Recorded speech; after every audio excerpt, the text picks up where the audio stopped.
Reka twizere ko mumerewe neza cyane aho muri hose, kuri iyi tariki ya 14 z'ukwezi kwa 12 umwaka wa 2024.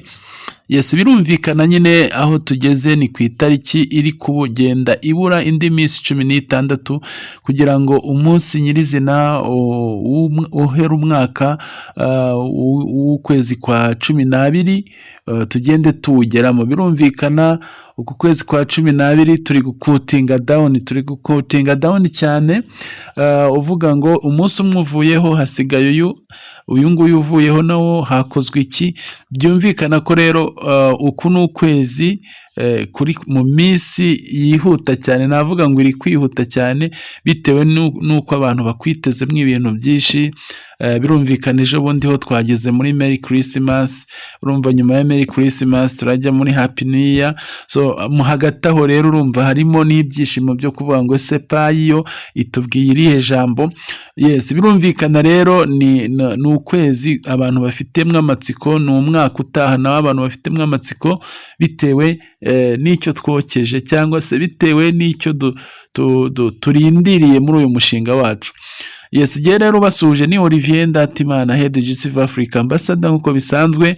Hanyuma nkasuhuza mwebwe mwese muba mwaramaze gukora subscribe kandi mukunda kandi mukurikirana amakuru ya Otis Group TV, aho muba muvuga muti amakuru yose bagendanye n'uyu mushinga muba muyategereje, kandi turabashimira uruhare rwanyu mu kutwereka ko mudutera imbaraga mushyigikira ikinyamakuru cyanyu cya Otis Group ku rwego kigenda kibagezaho nyine amakuru atandukanye. Hanyuma uyu munsi rero mu gaseke k'amakuru dufite harimo byinshi turi bugarukeho mu myanzuro irenga 14 yafatiwe muri ino nama. Iyi ikaba ari ya nama nyine twigeze tubabwiraho ya core team ya PAI. Birumvikana ni inama yari iriho itegura ibijyanye n'imyanzuro ya Open Mainnet. Hari byinshi rero byayigarutsemo ari byo tuza kuba tugarukaho. Yes, ariko ahangaha ikintu gishimishije kuruta ibindi uko nanjye nibwo bwa mbere nari nibwo nari nkibonye, nuko umwe mu bitabiriye ino nama ya GCV ya core team harimo umwe mu bantu tubana n'ubundi muri GCV core team. Uyu nguyu akaba yitwa Jason Wong. Jason Wong ni umwe mu basaza bakomeye cyane b'abakire bafite n'inganda bahari mu Bushinwa. Akaba ari umwe mu barida tubana muri GCV core team. Akaba afite nawe ubunararibonye, niwe rero waje anadusangiza ibyavugiwe muri iriya nama, niwe wagaragaje imyanzuro yanditse. Ngira ngo ababa muri Otis Group muri groupe za WhatsApp ndaza kuyibaha iyo myanzuro, iri mu Cyongereza yose ndaza kuyiba nyibereka.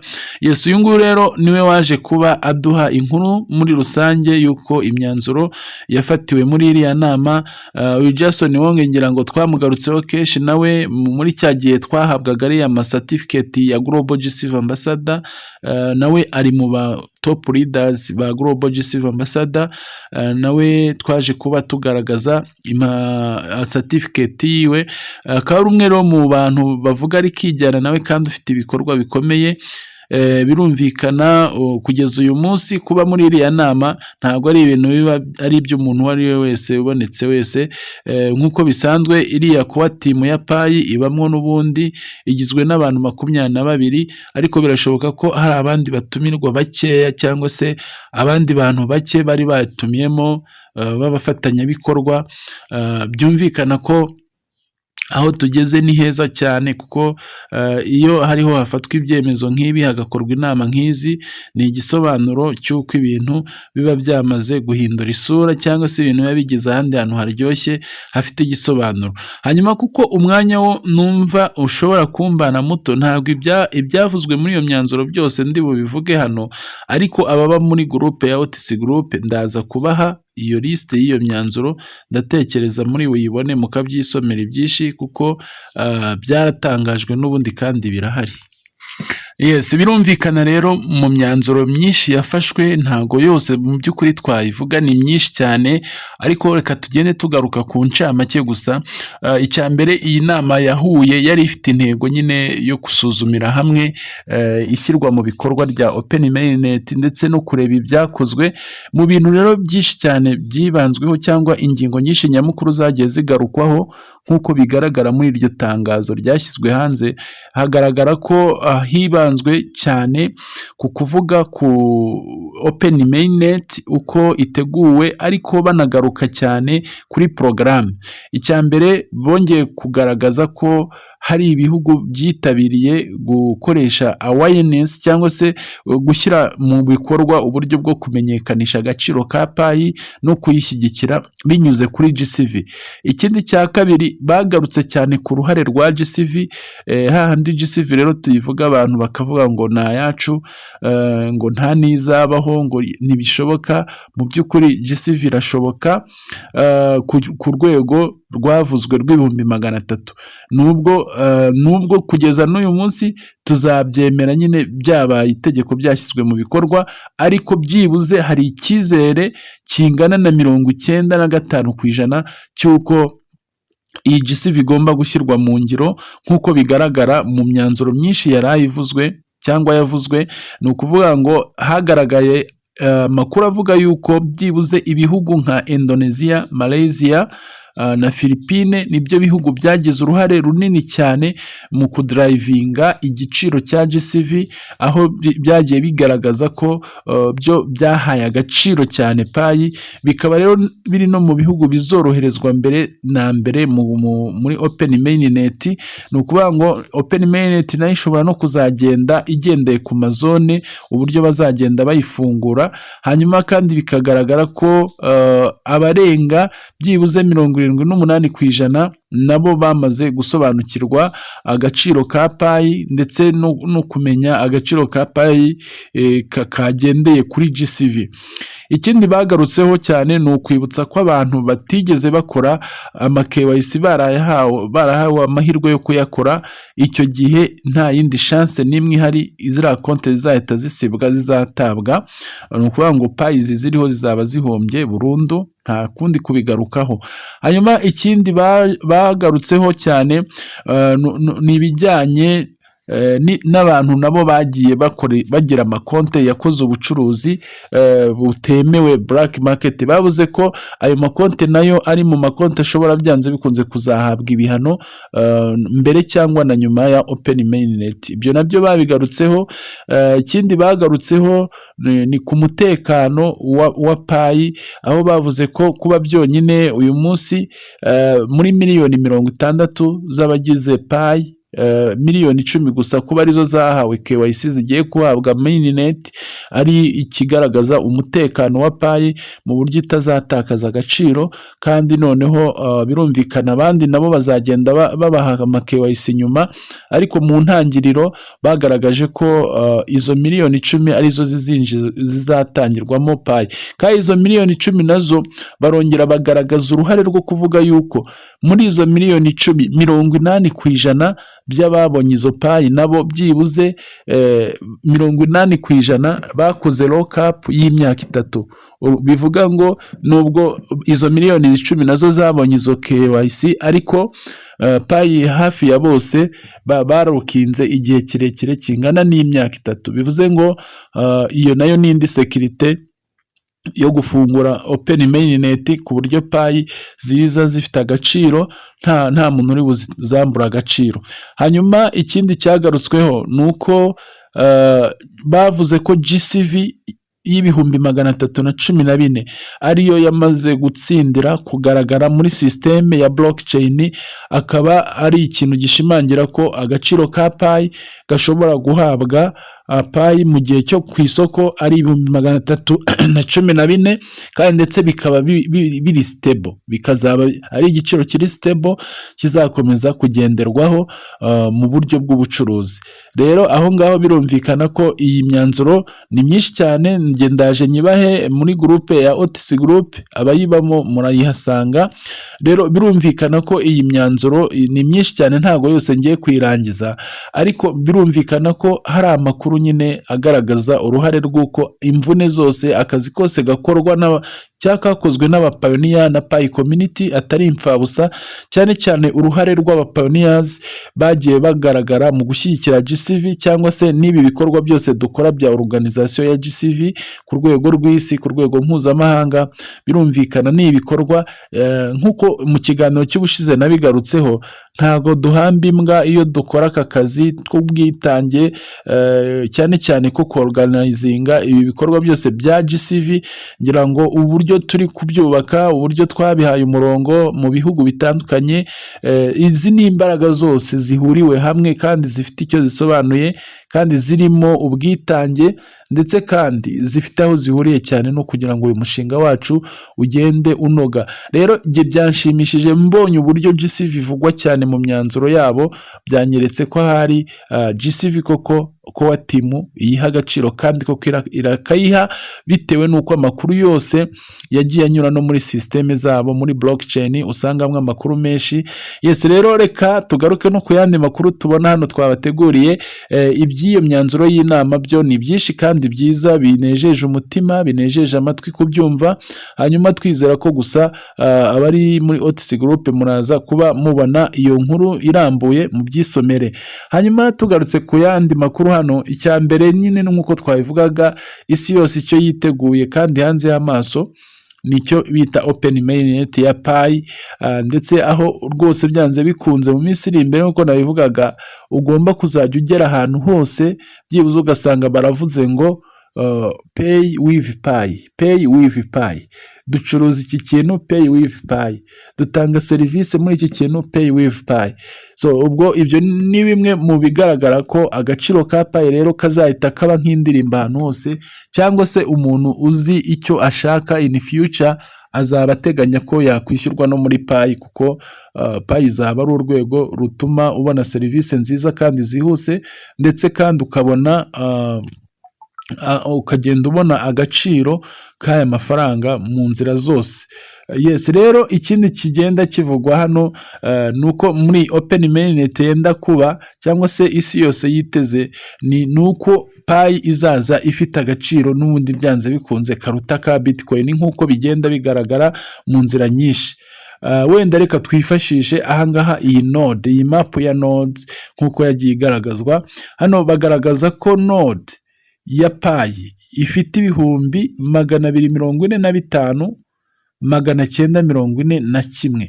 Bitcoin ubwayo ikagira node ingana n'19,164. Mwumva icyo kinyuranyo, ni ukuvuga nta na kimwe, nta na kimwe cy'icumi kirimo, nta kimwe cy'icumi rwose kirimo. Hano ni 19,000, ahandi ni 240. urumva nta na kimwe cy'icumi kirimo. Yes, bakakwereka ko kandi Bitcoin urumva imyaka imaze ku isoko ni imyaka myinshi cyane. Payi yo ntabwo irajya ku isoko, ntiranatangira gukora, ariko byonyine systeme yayo, uburyo blockchain yayo yubatse, imaze kugira 200,000. Noneho tukagaruka Ethereum uyu munsi yo baravuga ko node zayo ari 548. Can you imagine? So nukuvuga ngo rero payi ni umwami w'amafaranga, wabyanga wabyemera, wabikunda utabikunda, waba uyifite utazi icyo ari cyo, waba uyifite wumva ari ikintu utazi, waba uyifite wumva uzabyemera ari uko byabaye, ubyemere cyangwa ubirorere. Aba bagabo bubatse akazi gakomeye, bashyizeho imbaraga zikomeye zo guhindura amateka y'isi. Gusa benshi nyine bazajya kumenya agaciro kabyo ubwo nyine ari uko bibaye, nabyo ntacyo bitwaye. Igikuru ni uko hari abitanze, hari abaguhaye amakuru, hari abagufashije kumenya uyu mushinga. Marerezoma twavuga ngo ni umushinga rero utarashyizemo ubutabera cyane, kuko uyu munsi abantu benshi binjije abantu babonye ama KYC ahubwo ababinjije batarayabona. Rero nyabuna muzajye mwibuka ko hari abantu bazaba barabahaye amakuru barabafashije, niba batarabona ama KYC muzabafashe rwose, muzabahe kuri payi, muzabafashe bahahe nabo. Ubwo mba mbasabiye mu izina rusange, kuko sisiteme yo niko yabyubatse nyine kandi ntawayirenganya, kuko birumvikana abatarabonye ama KYC bazayabaha nyuma cyangwa ikindi gihe runaka, kuko ibyo byose babikoze mu nyungu n'ubundi zo kugira ngo na ya payi ufite n'undi afite izaba ifite agaciro, kugira ngo birinde dampu, kugira ngo kugusha isoko. Ibyo nabyo n'ubundi biri muri iriya myanzuro yafatiwe muri iriya nama cyangwa se mu byemezo byahagaragaye, harimo n'icyo kintu nyine cy'ingamba za dumping muri payi igihe yaba iri ku isoko. Ibyo byose rero bizamarwa cyangwa byamazwe na GCV. GCV ubundi niyo regulator w'agaciro ka payi ku rwego mpuzamahanga, ku buryo nta kintu na kimwe kizabasha kuyihungabanya ngo kiyiteshe agaciro.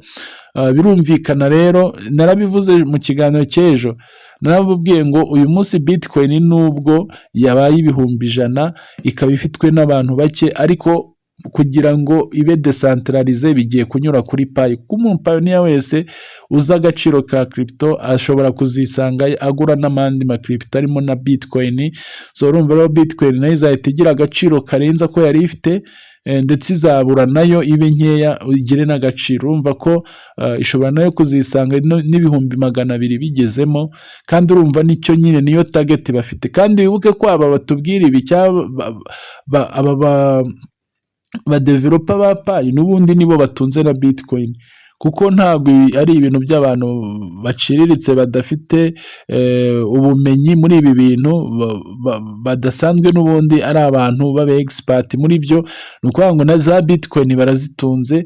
Urumva rero ni amata kuri bazaba byara amavuta. Ni ukuvuga ngo niba atunze Bitcoin ikikuba inshuro nyinshi izamuka, na payi ikahita yiyongera mu gaciro. Ikindi mwibuke ko na twa ducoin tumwe tundi natwe twagiye dutoragura duto duto, niba ari uducoin wagiye utoragura nubwo twaba ari 5 cyangwa 3, hari igihe natwo wazasanga market cap yatuzamuye, kuko ubundi ntekereza ko iyi payi yacu izaba game changer, nk'uko hano hari abantu babivuze. Payi izaba game changer ku rwego mpuzamahanga. Hari ibintu byinshi bizahita bihinduka, hari ama cryptocurrency azahita ahindura amateka. Hari isoko muri rusange rishobora kuzahita rigira impinduka zikomeye cyane, bitewe n'uko ikintu kimwe gusa cyitwa payi kibaye nk'umutingito w'isi.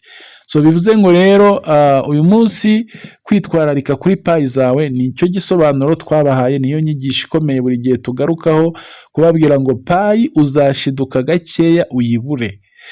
Ejo hari umuntu wanyeretse rwose yaramayininze, amaze kumayininga najyaga mbyumva nkagira ngo rero ni amagambo, nkagira ngo ni imikino, sinari bwamenye ko ibyo bintu koko bihari. Neza amaze kumayininga akora screenshot, yarabinyeretse, anyereka ahantu bamubwiye ngo shyiramo amagambo 28 ngo unlocking. Abinyeretse nanjye nkubitwa n'inkuba. Neza rwose, abasikama nta soni bagira, nta n'ubwoba. Ibaze kubwira umuntu ngo shyiramo amagambo yawe ya password, ubwo si ubibwira nde? Kereka bibwira abantu batakurikiranye OTC, batumva amakuru, batazi ibyo barimo, ba bantu wenda banyamwigendaho. Ariko umuntu uzi amakuru yose, turazi ko mwese mumaze gucangamuka mu mutwe, mwamaze kuba fresh, amakuru murayakurikirana, murayazi, n'utayazi ayabwirwa n'abandi. Ku buryo uyu munsi rero nta muntu wagushuka ngo shyiramo imfunguzo zawe ngo hariya ngo uzitangeyo wumve ko ukoze ikintu kitakugiraho ingaruka. Gusa hari abantu batumva, sinzi umuntu wavuzwe ngo amatwi y'ihene ngo iri buribwe ntago yumva ihone. Rero mu by'ukuri hari abantu batumva, ugasanga rwose umuntu arogerese nyuma, ugasanga umuntu aje kukubwira ngo rwose ngo ndebera uko byagenze, ngo nazimuhaye. Wazimuhaye ute se? Ati yambwiraga ngo agiye kunyishyura. Ugasanga ni ibintu nk'ibyo. Undi akakubwira ati hari umuntu wambwiraga ngo reka ampe support, ngo reka ampe service, kandi uwo muntu ntumuzi, muhuriye mu kirere, cyangwa se ni umuntu uzi ariko ntago wenda uzongera kumubona, agise yawe nawe birangiriye aho ngaho, uwo muntu nakwiba urumva bizagenda gute? Narababwiye ngo payi ni ikintu gifite agaciro. Niba amafaranga ejo bundi n'umuntu wari uzi ashaka, hari ibintu bitatu yakora bikomeye wowe ujya ukinisha. Uyu muntu ashaka yahindura nimero ya telefone niyo wari umuziho akayita muri tuwarete simukadi, ntuzongere no kumumenya ku isi ahaba. Icya kabiri, ni umuntu ushobora no kuvuga ati igihe amafaranga nayabonye, ashobora no kuva mu gihugu akajya mu kindi, akava ku mugabane akajya gutura mu wundi kubera amafaranga. Rero uwo muntu niba ukeneye kuri ntuze zawe, kuri payi zawe, kandi nizigira agaciro, uyu muntu uzifite we ziri bumuhindurire amateka, akajya aho ashaka, akabaho uko ashaka, wowe urumva ibintu uri gukiniraho ari ibintu byoroshye? Niyo mpamvu rero twe turabibaburira, turabibigisha, tubabwira ukuri kwabyo, tubabwira ko amafaranga ari amafaranga, igihe cyose afite agaciro nta muntu uyakiniraho. Nababwiye ngo n'umugore n'umugabo hari igihe bayapfa, n'umwana n'umuvandimwe na se barayapfa, umwana na nyina barayapfa, abavandimwe barayapfa. Rero wowe wizera gute umuntu ku mafaranga? Ni gute wizera umuntu ku mafaranga? Kandi ndakumenyesha ko amafaranga ni cyo kintu umuntu wese witwa icyaremwe uhumeka ku isi, ufite umwuka ahumeka, nicyo kintu kimuraza ishinga, akaba yabyuka saa 9 z'ijoro, akabyuka saa 10 z'ijoro, agakora kugeza saa 4 z'ijoro, agakora kugera saa 6 z'ijoro ahiga amafaranga. Nicyo gituma umuntu afata umwana we ati jya kwiga, ujye mu ishuri, ejo uzabeho neza. Nta kindi abaramira, ni ukugira ngo uwo mwana azatunge ikintu cyitwa amafaranga. Amafaranga rero ni ikintu kiyoboye ibintu byose. Ikintu atayobora gusa ni ikintu cyitwa kuvuguruza umugambi w'Imana, ariko ibindi byose biri munsi yayo ku isi amafaranga arabiyobora. Ni ukuvuga ngo ikintu atakuraho ni urupfu, ikintu atakuraho ni umugambi w'Imana, ariko ibindi bisigaye ku isi amafaranga arabishobora, arabitegeka haba mu bakomeye, akabitegeka mu boroheje, akabitegeka mu banyepolitiki, akabitegeka mu bakristo, akabitegeka mu batari abakristo. Ni ukuvuga ngo amafaranga mu bindi bisigaye munsi y'ibyo bintu bibiri mbabwiye, amafaranga arabitegeka. Wowe uyakiniraho gute? Ni gute uyafata ukumva ikintu isi yose ivuga wowe uri kugikiniraho? Rero tuba tugira ngo mugire gutekereza cyane, kandi hari abo nshimira rwose mujya mugaruka mukatubwira turi inama tugira, turazumva, dukurikirana aya makuru, tukumva agaciro k'ibyo batubwiye. Rero mu byo mbabwiye nanone nongeye kubibutsa, ni ukubabwira ngo wikina n'amafaranga, kuko twese tuba tuyashaka, twese nta muntu udashaka ubuzima bwe buba neza, buhinduka. Rero mu byo ushishoza byose, mu byo witwararikaho, umenye uko witwararika ku mutungo wawe w'amafaranga. Ngira ngo wenda abagira amahirwe bakagera iwanjye iyo baje gukoresha ibijyanye n'ama-KYC cyangwa se n'ibindi bintu bishingiye kuri umushinga wa payi, buriya kirazira kikazirizwa kugira ngo umuntu uzamuhe serivisi kuri ibi bintu utabimwereka, atabireba. Nubona jyewe uje no kunsaba serivisi ukabona ari ibintu ndi gukora utareba, uzambwira ati reka utari kubinyereka, uzananyibutsa umbwira ati watubwiye ko tuba ugomba kubikora tubireba, kuko iyo niyo ntego. Kuko iyo umuntu adafite ukuri muri we agira ibyo ahisha.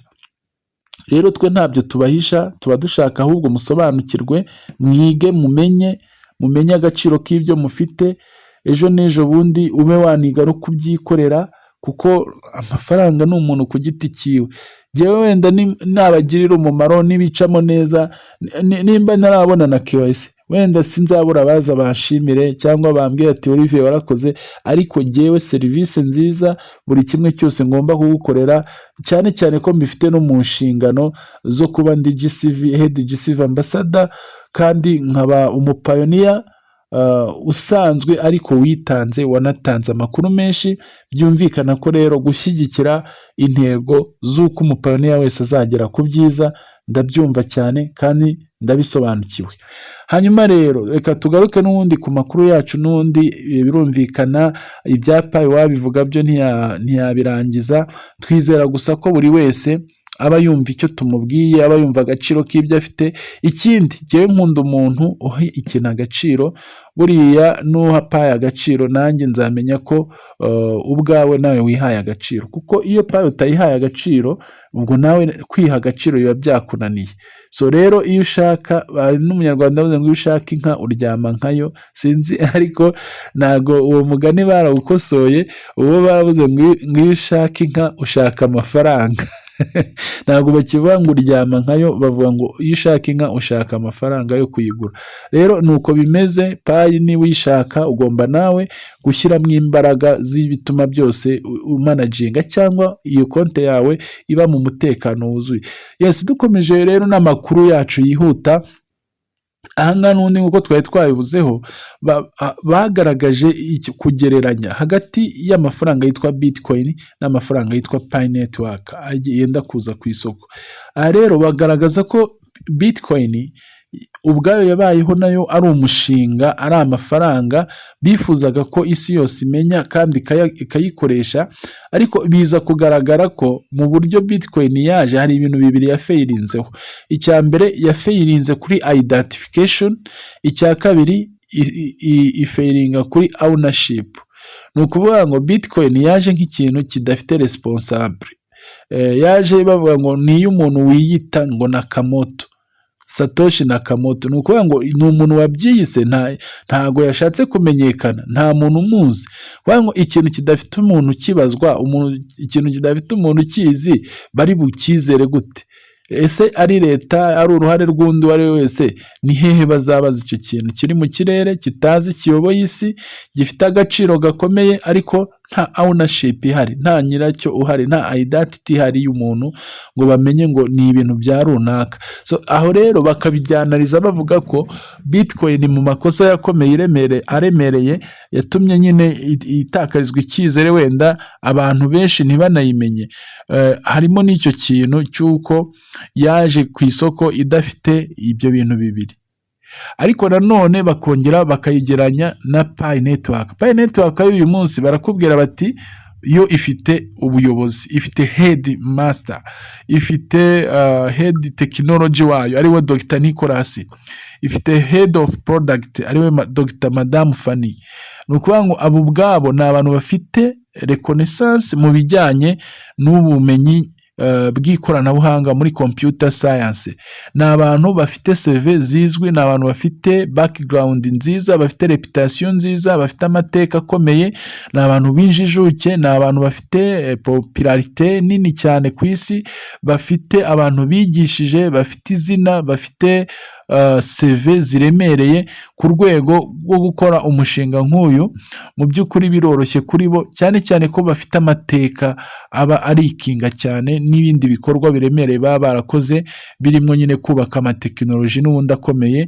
Aba bantu rero kuba byonyine baransa umushinga nka Pi Network ukamenyekana, ukagira agaciro, amakaminuza akawumva, ibigo bikomeye by'amakampani bikawumva, abashoramari bakomeye bakawumva, harimo n'iryo zina, harimo n'iyo reputation, harimo n'icyo kintu cya awareness y'icyo umuntu yakoze mbere. Ukuvuga ngo kuba umuntu afite CV, afite izina mu kintu, ubwabyo urumva biramuha agaciro, n'icyo akora kiraza kuba kigira agaciro.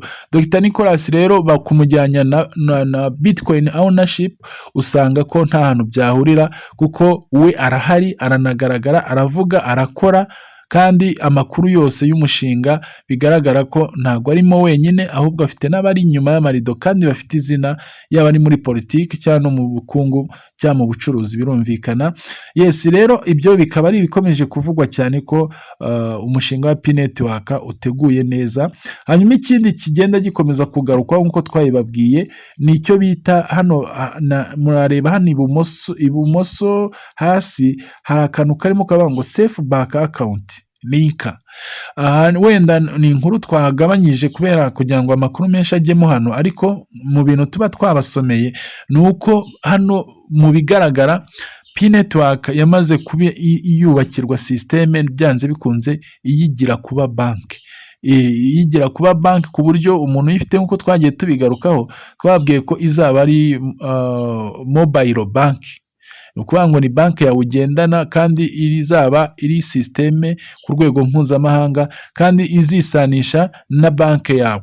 Ni ukuvuga ngo uyu munsi niyo mpamvu ababanki benshi ndatekereza n'amasentro banki amwe n'amwe ubu bushobozi bwo gukurikirana aya makuru warabufite yarabimenye, wenda nabo barindiriye nyir'umuringa, kuko sinzi uwavuze ngo nyir'umuringa iyo aje utega ibiganza. Rero ni ukuvuga ngo birashoboka ko aba bantu imbaraga bafite, influence bafite ku isi y'uburyo bujyanye n'amafaranga ya digital currency cyangwa economy ku rwego mpuzamahanga, birashoboka ko byanze bikunze yaba ari ibigo by'amabanki yaba ari amasisiteme ya financial, iriya defi izakora ahantu henshi, iya decentralized finance izagenda iba applique cyangwa implemented mu bihugu byinshi, ndetse kandi birumvikana nk'uko twagiye tubigarukaho ni sisiteme izaba ifite buriya buryo bukontorora amafaranga bwa money laundering. Money laundering byanze bikunze izaba irimo muri payi kugira ngo irinkinge sisiteme z'amabanki n'amasentro banki nkuru nka institution ibifite ubushobozi bwo gukontrolinga ibyinjira n'ibisohoka bijyanye n'imari. So ndatekereza rero ibi wenda biba biri mu zindi nzego zibishinzwe kandi zibireberera hafi. Twebwe turaba pioneer, turabagize, narababwiye ngo it's a favor, twe turi abantu bagize favor of the formation, twagize amahirwe yo kumenya amakuru, nta kindi kitureba. Uyu munsi kumva ufite payi zose ziriya zose uhetse, nubwo wazicukuriye rwose nta muntu wazigucukuriye, warazicukuriye ijoro n'amanywa, urara udasinziriye, urara uhiga utudata, urazibona, ziriya ni izawe rwose, n'Imana yaragufashije urazibona, rero ni izawe. Urumva nubwo uzifite kubera information, kandi information ntabwo uyifite gusa, ni favor. Yaba ari twese tuvuga aya makuru natwe ni favor. Ni ukuvuga ngo rero kuba aya makuru warayamenye hari n'undi ukiyamenya, icyo turutana gusa ni igihe twayamenyeye, ariko uwayamenye wese akayaha agaciro, it's a favor. Ni ukuvuga ngo rero payi ufite ntaho zavuye, ni uburyo wazibonyemo, kandi noneho ni ukuvuga ngo kugira agaciro kwazo ni ku muntu wese uzaba uzifite. Rero ibyo byo nta mpaka, nta shiti, nta kubishidikanyaho.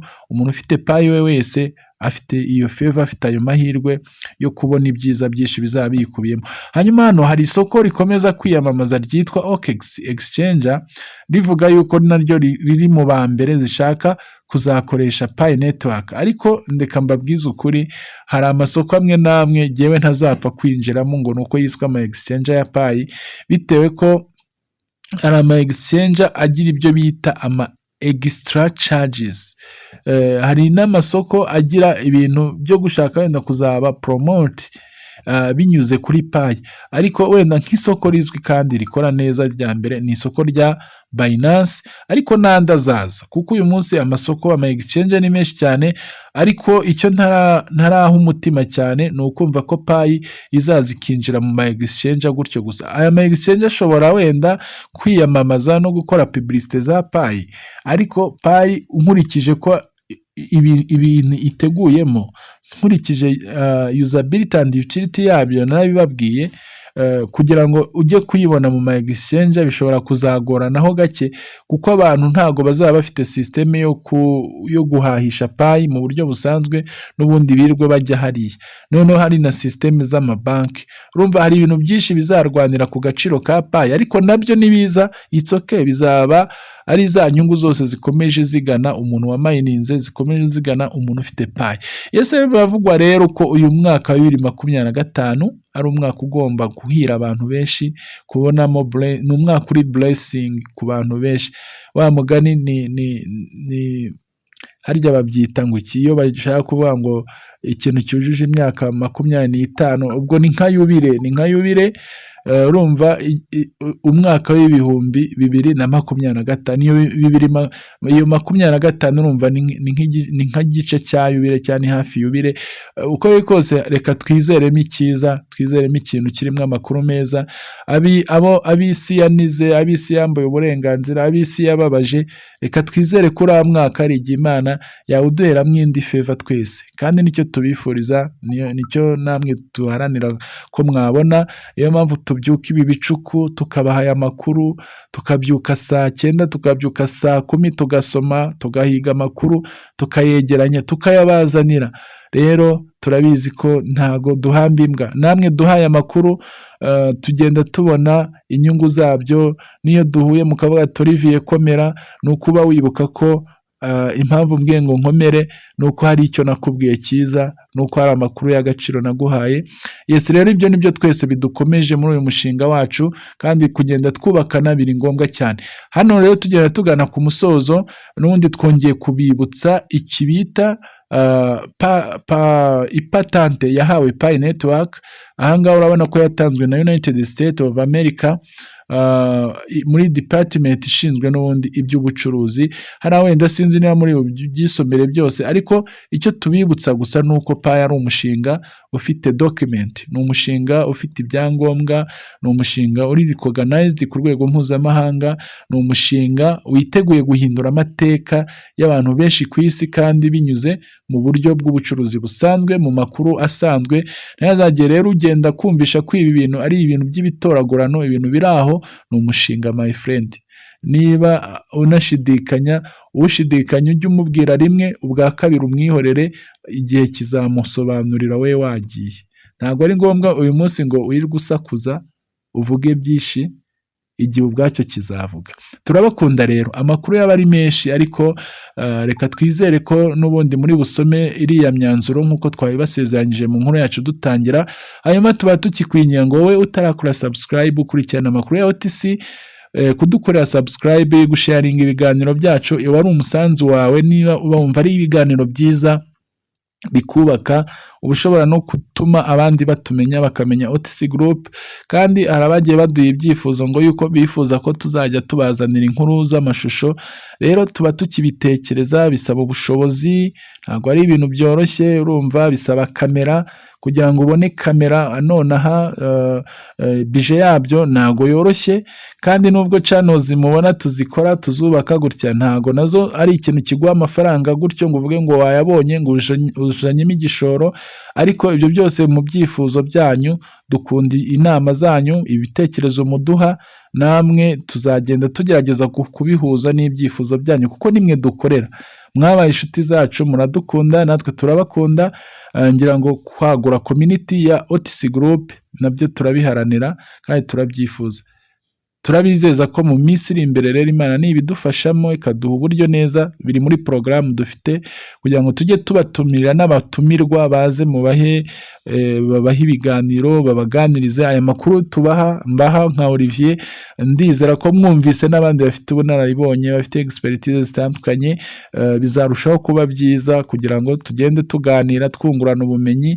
Kandi nawe nuba ufite ibintu wagitanga byiza by'amakuru meza ku mushinga wacu mwiza nk'uyu, icyo gihe tuzatuguha ikaze. Ibyo byose rero biri muri porogaramu dufite, kandi twizera ko hamwe namwe n'Imana tuzagera kuri byinshi. Rero turabakunda, Imana ibarinde. Kora subscribe, sharinga, ibitekerezo byawe biduhe niba ubifite, kandi Imana irusheho kuduhanana umugisha. Hanyuma mugire umunsi mwiza. Amakuru yo nakagaruka ejo, ni itariki ya 15, na Imana itije uburyo